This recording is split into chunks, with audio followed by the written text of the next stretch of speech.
Alright, in the previous video of Spring Security series, we have developed a JWT authentication server from scratch.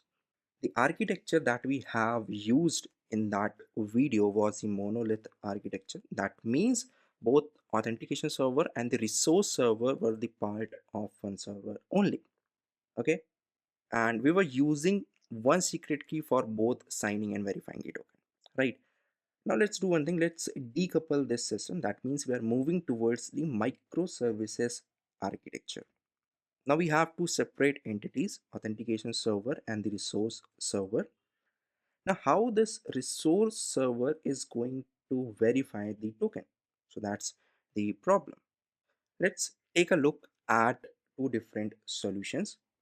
So first one is going to have this verify token endpoint. Resource server is going to send the token to this endpoint, and authentication server is going to verify that token and send back the payload or the claims of that token.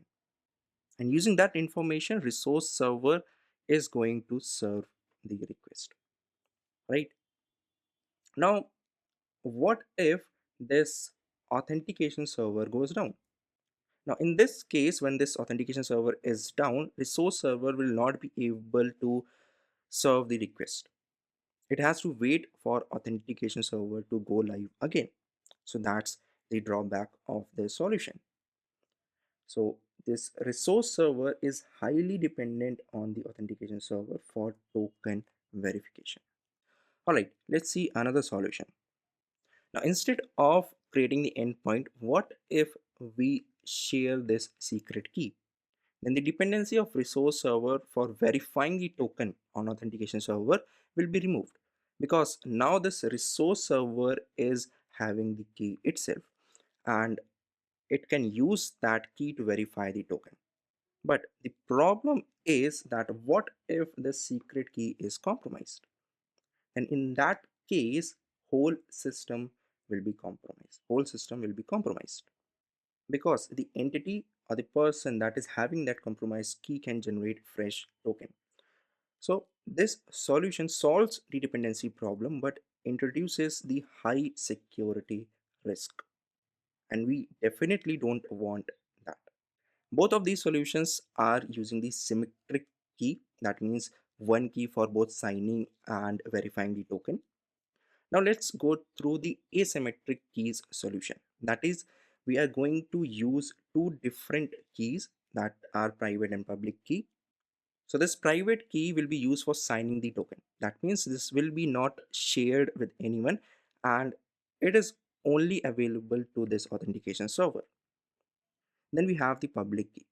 This public key will be used for verifying the token.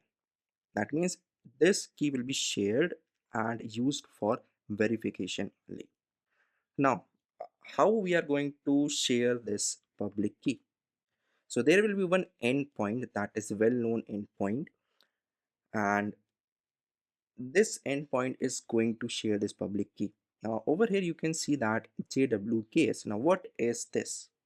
JWKS stands for JSON Web Key Sets. This is a JSON object which represents a set of JSON Web Key. Now what is this JSON Web Key or JWK? It is also a JSON object that is representing a cryptographic key. Okay, using this key only, the resource server can easily verify the token. Now you see that the high dependency is removed from the resource server. It just needs the public key, and then it can use that key for verifying the token. So that is why this RSA approach, public and private key approach, is preferred for this microservice architecture. Alright, that was it for this video. Hope you found it useful. Thanks for watching, and don't forget to like, share and subscribe. That will help the algorithm to make this video reach more people. And if you have not watched the previous video, then you can definitely check out that video.